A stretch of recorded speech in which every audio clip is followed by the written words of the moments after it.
American Swahili News and Swahili Film Online TV. We're live again today, and we just switched over today. We're our conversations is going to be in English, and probably later on we'll translate it in Good Morning Africa in Swahili around 11:45. We do have a guest. She's coming live here in Columbia, South Carolina, is Dr. Westry.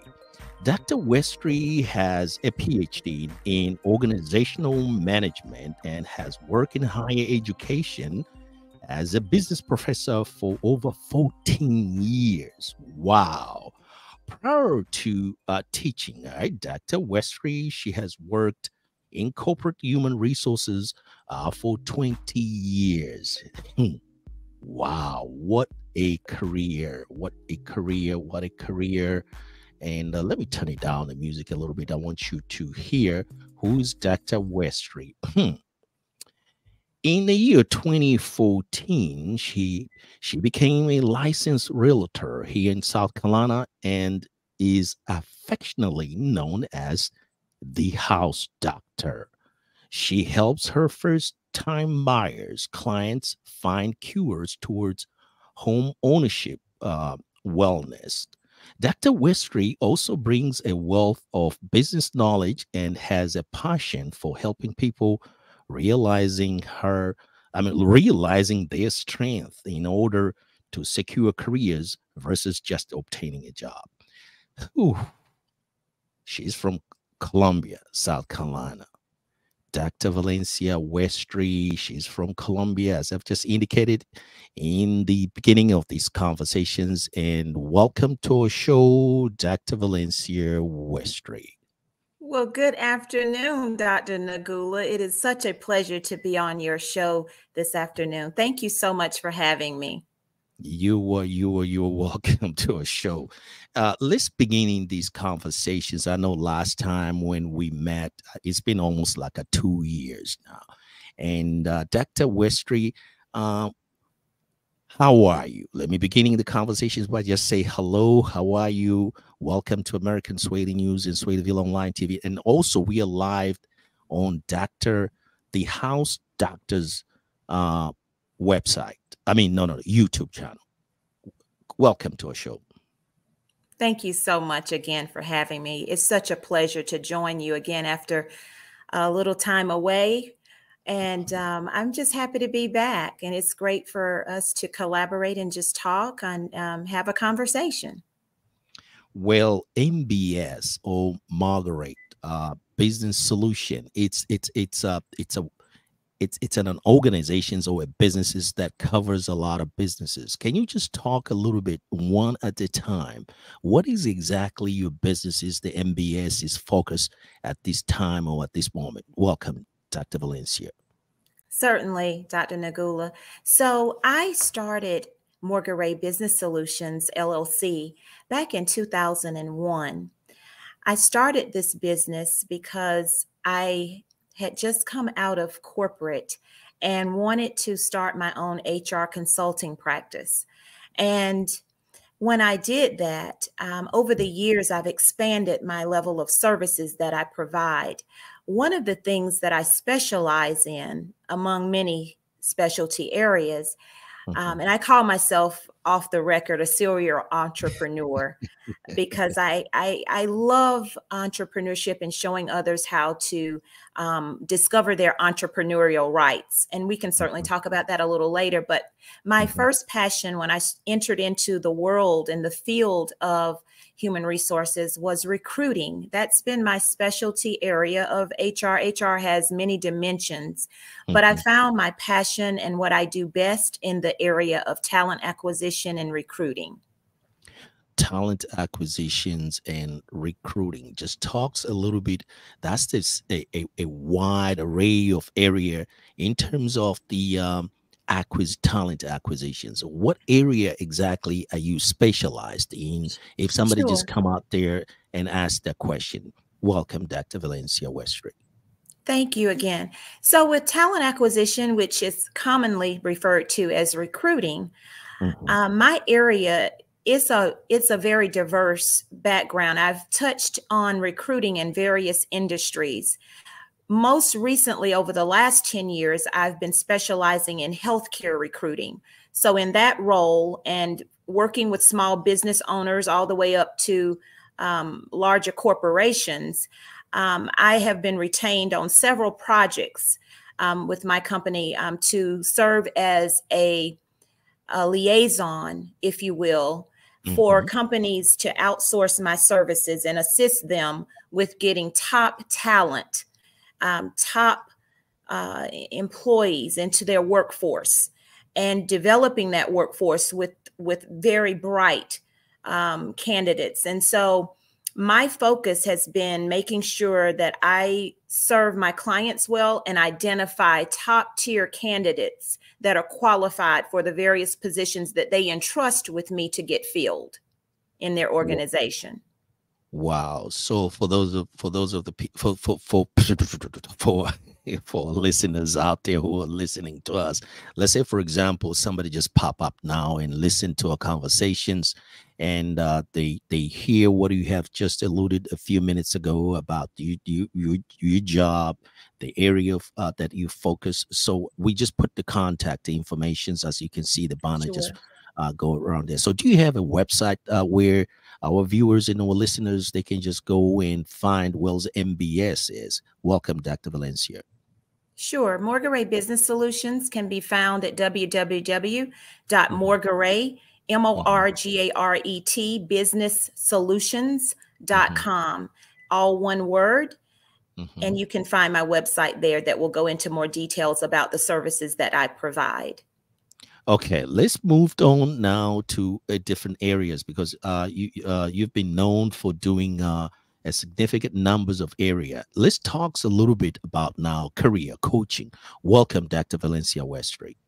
Sure. Well, in my space of career coaching, persons reach out to me. As I mentioned, and you graciously introduced me earlier as a business professor. So I've been teaching business courses since, oh, wow, it's been about 14 years now, a little over 14 years. And again, I assist my business students with finding and identifying career paths. And when they meet with me as their academic advisor to prepare in their senior year, for instance, they're identifying internships, right? They're trying to identify, employers that they would like to talk with or do an internship. It's part of my role. And it's always been my role, even in my consulting practice, to help people identify getting practical experiences through either looking at opportunities that are available, or we sit down and map out strategies for helping them enter the workforce. But for the sake of time, I'll just focus on business students of mine who I've helped over the years with internships. And oftentimes, because of the relationships that I've built in corporate through serving various businesses in various industries, I'm able to connect my business students with various companies and hiring managers all across this nation. Actually, my most recent position was I was filling healthcare positions with a major employer, nationwide position, specifically nursing opportunities, but it was a wide gamut of pharmacist, allied health, physical therapist, occupational therapist. So it was a wide array of healthcare positions that I was working on with my client. Wow, that's a significant, what I'll say, it's a marvelous job that you have done for quite some times. The other area that I think we need to talk a little bit, I'm not going to let you off the hook, is the real estate services. This has been let's talk a little bit about real estate here in Columbia, South Carolina, and I want you to go further and talks about what have you done in particularly the African Americans and the refugees who that have settled here in Columbia, South Carolina. Welcome, Dr. Valencia Westry. Thank you so much. So, Dr. Nagula, I entered into real estate in 2014. I obtained my PhD in 2008, and then I started, as you know, we just spoke about me being a business professor, and I entered higher education, being a professor. And then I went back, I circled back around to another passion of mine, which was to enter into real estate as another avenue in discovering my entrepreneurial rights.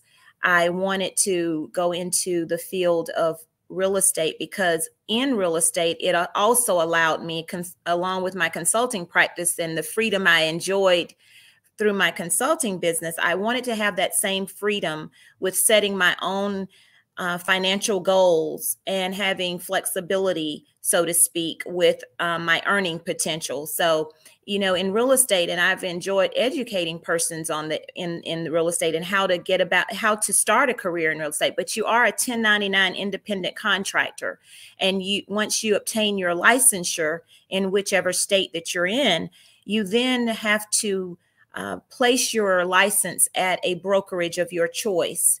But in placing your licensure there, it does not mean you have, so to speak, a boss. You do have a broker that will assist you with various things that may come up with a transaction that you need their assistance with. But in the mainstream of things, you simply do not have a boss, so to speak. So it is not a W-2 environment where I have set hours, I have to attend certain meetings, or I'm on some type of schedule. I'm on my schedule, and I determine in the course of a given day how I want to operate my real estate business and assist my clients. And I love that freedom that I'm afforded.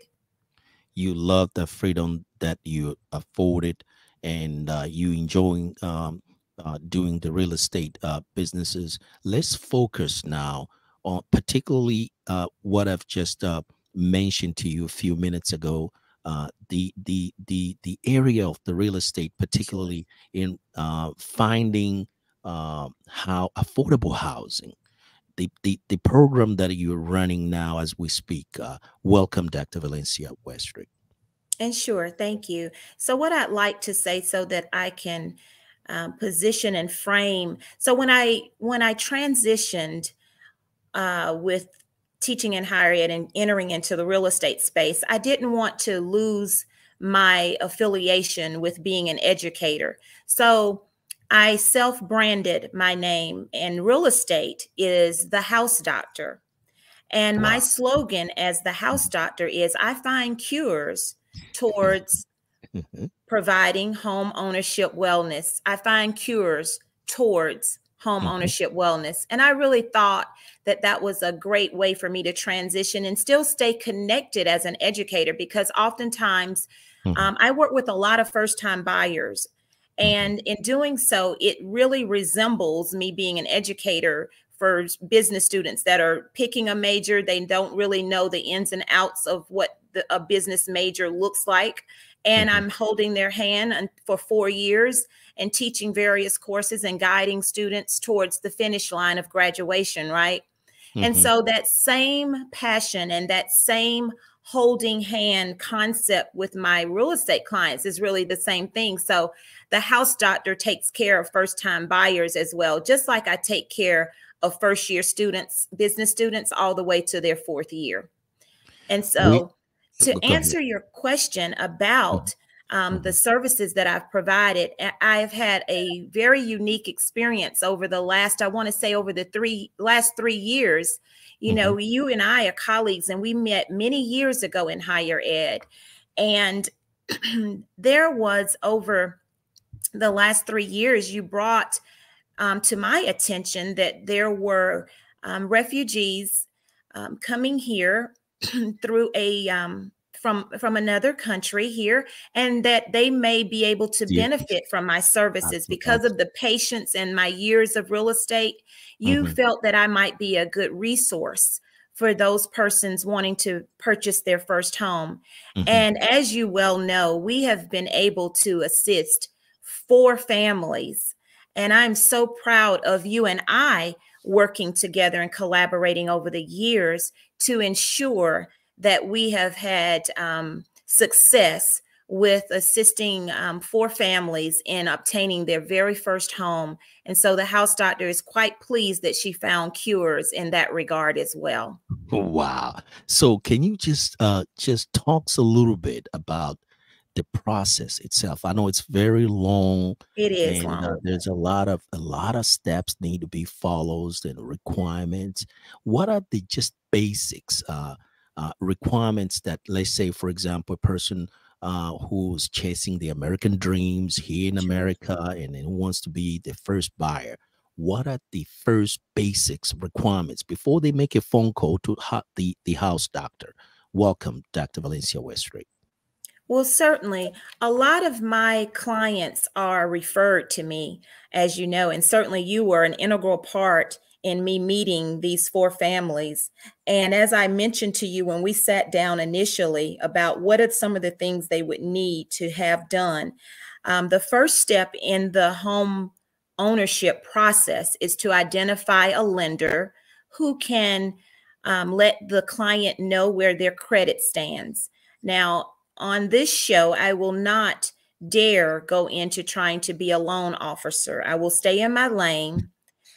Absolutely will do that.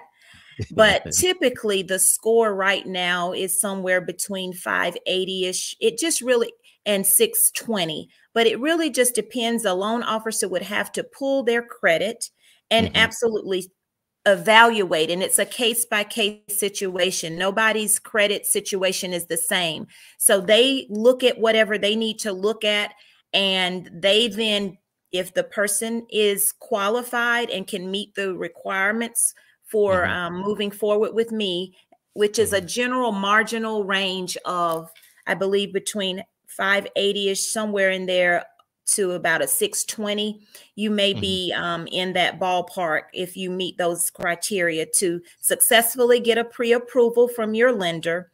That mhm. lender in turn will share with me what the purchasing power, if you will, what they are qualified to purchase in the amount, so that we can now go out looking for homes that fit their criteria in that particular pre-approved amount. That is the very first step. The very first step is to be approved by the lending officer. And then you Yes. have talked about the numbers, about the credit score and the purchasing power. So, what is the minimum now? The purchasing power, that's in terms of a dollar.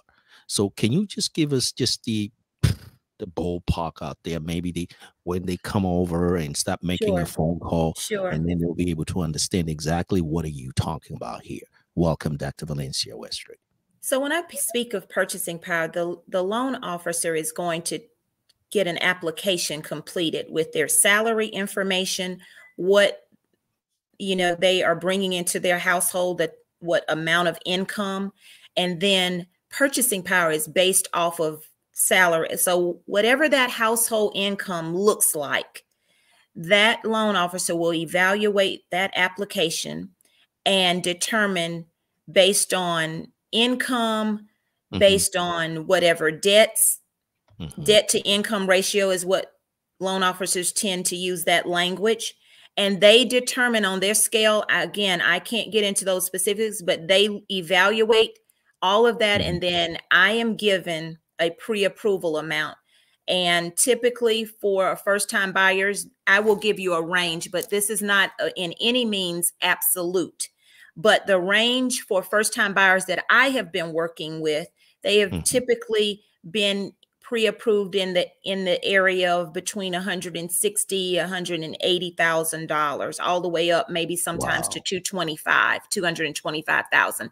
But that really is not a hard number. I'm just giving you a range of what typically I go out looking for properties with those qualified first-time buyers. And there is a down payment assistance program as well that Ooh, mhm. sometimes lenders can assist with finding for clients of mine as well. Let me ask you the last question now, and then we'll move to a different segment of these conversations. So now they have been approved. They have a good credit. They have income. And can you just talk a little bit about employment, because it's becoming a significant or integral part of the whole this process here of Yes. purchasing house, as what you have just mentioned for the first time by homeowners. Welcome, Dr. Valencia, again. So yes, so with the employment piece, it is going to be vital that a person have a stable history of employment. So lenders like to see at least a solid 2 years, typically, of stable employment. That is very Hmm. vital because you have to remember a lender is going to be lending you money to purchase your home, and they want to make sure that you are secure Hmm. in your job and your employment history. And Hmm. so, what did my heart so well in working with you and the refugees is that they were advised very well. I was very impressed that everyone Hmm. that we secured home ownership for, they had been on their job for at least 2 years. They did have savings. That's Hmm. evaluated as well. Lenders like to know that you do have cushion of monies that you've saved. Wow. That is very important because they just like to Hmm. know that you have reserves to Hmm. be able to make your monthly mortgage payments. That's very important. And so it's very pleasing because I've worked with many clients that didn't even have their down payment, which is typically 3% of whatever that purchase price is. The down payment has to come from the buyer. And if you don't have it, we do have programs sometimes in place, but there's no guarantee that the money will be still in that pocket of money that is set aside. That's So a, you have to bring to the table some income, some monies of your own oftentimes. And wow, every one of these families we assisted had their down payment monies already saved up. and we're not going to disclose that and all that, how much Sure, money okay, sure. that's very good. So this is Dr. Valencia Westry. She's in a lot of areas of businesses, and we've just talked about the talent acquisitions and development, career coaching, and we talked a little bit about corporate relocation services, and now we're switching gear now, if you allow me to move to this area, which is you've been working real hard. And this is travel consultant for corporate retreats and faith-based organization. Yes, yes. Okay, this is, I know this is your baby now. I want you It to is. drive and walk us through here. And we do have a significant, very numbers of the viewers and listeners and the followers. Just talks a little bit about this area. Welcome, Dr. Valencia. Yes. You're going to have to reel me in, Dr. Nagula, Mhm.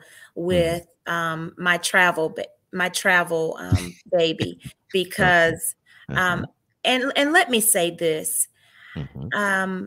I believe that in business, I've always wanted to be a one-stop shop for my clients. I've Hmm. always wanted to be able to have services that they don't have to go far to utilize my skill set Hmm. and my passion for helping people. That is the preface of everything I do, is that I love to help people and I want to be a resource.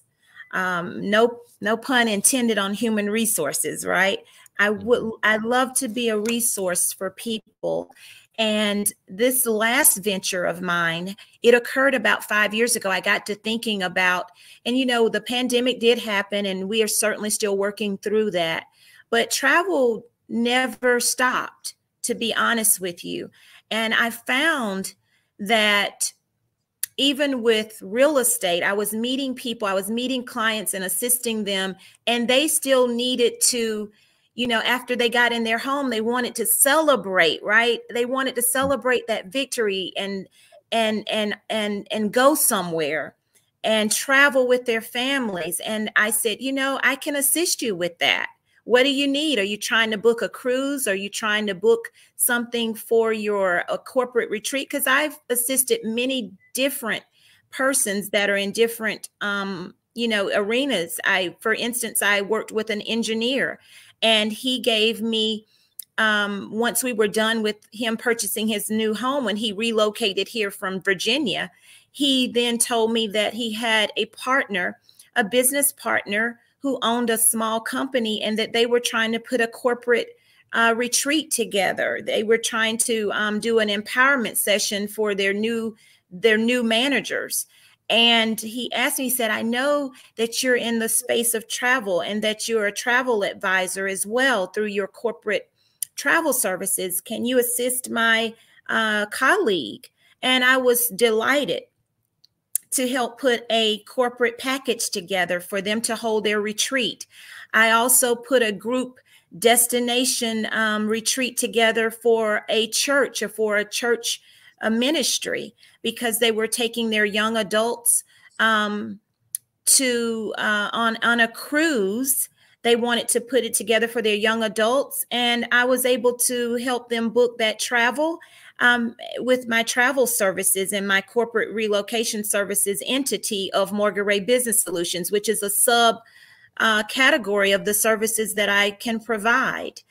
And I've enjoyed travel is an $8 trillion industry, everyone. It's not going anywhere. It's going to be here until the end of time. It's been here and it's not going anywhere. So I love to be in the travel space, and yet being able to provide yet another level of service through Morgaret Business Solutions. So you have covered a lot with respect to the travel business, and how you integrated all these services that you're providing, from real estate to career coaching, career development, talent acquisition. Let's talk a little bit now more into the Morgaret Business Solutions with respect to the travel now. Sure. What are these products and services, let's say services, Morgaret Business Solutions is offer with respect to the travel businesses here in America and elsewhere around the world? Welcome, Dr. Valencia. Well, the services that I provide as an independent travel advisor, the services I provide are assisting people with their travel. And because, typically it's so much easier when persons, they know you, they trust you, they know that you have a work ethic, they've worked with you in other capacities of your organization and your business. They're more inclined, I should say, to entrust you with some of the recreational things that they want to do with their families. And as a realtor, Dr. Nagula, you really spend a lot of time getting to know your clients. You meet their families. I mean, buying a home, it involves everybody being getting their hands into that process.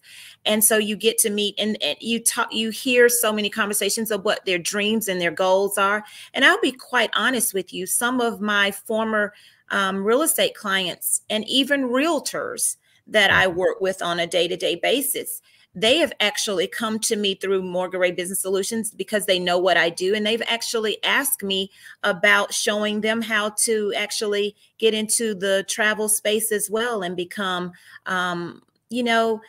a travel advisor and be able to provide and start their own travel business as well. So, the sky's the limit, and I won't go into a lot of details with that right now on this platform. But again, thank you for providing my contact information on the screen, because I would love to speak with your audience if persons have any questions or need to reach out to me, because I like to give customized solution. There is no cookie cutter solution for my clients or for people I speak with. I like to customize strategies and services for them and their unique situations, if that makes sense. Absolutely. We have been talking for almost now, having these conversations for the past, like almost going to 30 minutes. Now we're coming to in the end of our conversations. We always ask our guest to talks about what is their last word or take us home with respect to everything that we have covered in 30 minutes. Dr. Valencia, welcome. Thank you. I think what I would like to impress upon everyone in my closing remarks is that I really, and this is the business professor coming out, right? I want people to start thinking about how they can empower themselves, whether it's buying your first home, whether it's starting your first business as an entrepreneur, whether it's doing something that you're passionate about and following it through. Maybe you would like to look at exploring getting into real estate as a realtor. Whatever that looks like for you, follow your passion, because I tell people all the time, it's fine to have your job, and I'm an entrepreneur, and I like the financial freedom, the personal freedom, and the time freedom that affords me. But everybody doesn't want to own their own business. But I want to just pose something to the audience to think about. While your plan A is working right now, while you have that wonderful, secure position, whatever you're doing right now, suppose one day it vanishes because it's a corporate entity and they're looking at their profit and loss statements or whatever the case may be, and they have to make decisions for their business to thrive. And I respect that. But what if it affects you and your family and your household? So I encourage everyone to think about a plan B while your plan A is still working.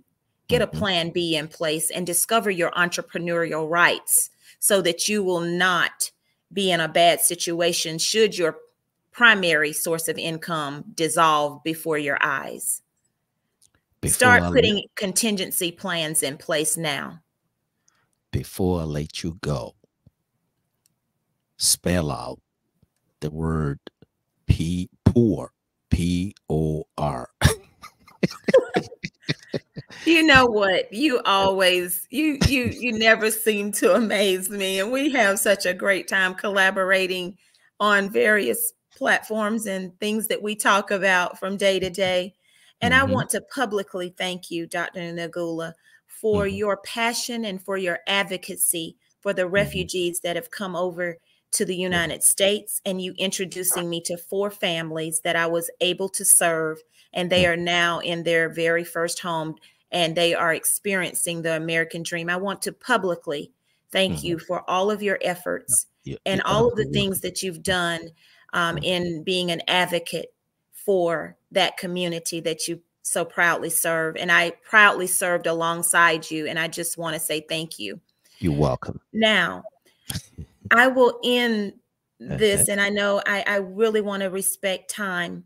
So I have something that I got from my mentor, and I think mentorship is important. And as successful as I've been in various areas, I still have a mentor because that's important. And my mentor has said one day at a conference, he said, stop being poor, P-O-O-R. It's an acronym, and it means stop passing over opportunities repeatedly. He said, stop being poor and become rich. And rich, R-I-C-H, stands for realizing it can happen. So I will leave your audience with that slogan and for them to marinate on. After I'm long and gone, remember, I want you to stop being poor, passing over opportunities repeatedly, and become rich. Realize it can happen. And finally, get in the gym. GYM. And that's an acronym for get your money. Get in the gym, everybody. Get your money. Thank you so much, Dr. Nagula, for having me. Thank you very much. We really appreciate it for taking your time, joining us again. You've been very, very, very good to us, American Swahili News and Swahiliville Online TV. So if you have any time, you're welcome again to join us and to continue to giving us a lesson about stop being a what? Poor. Stop being poor and become rich. Realize it can happen for you. Absolutely. It can happen. And discover your entrepreneurial rights. And I'm happy to help you discover them. Thank you again. You're welcome.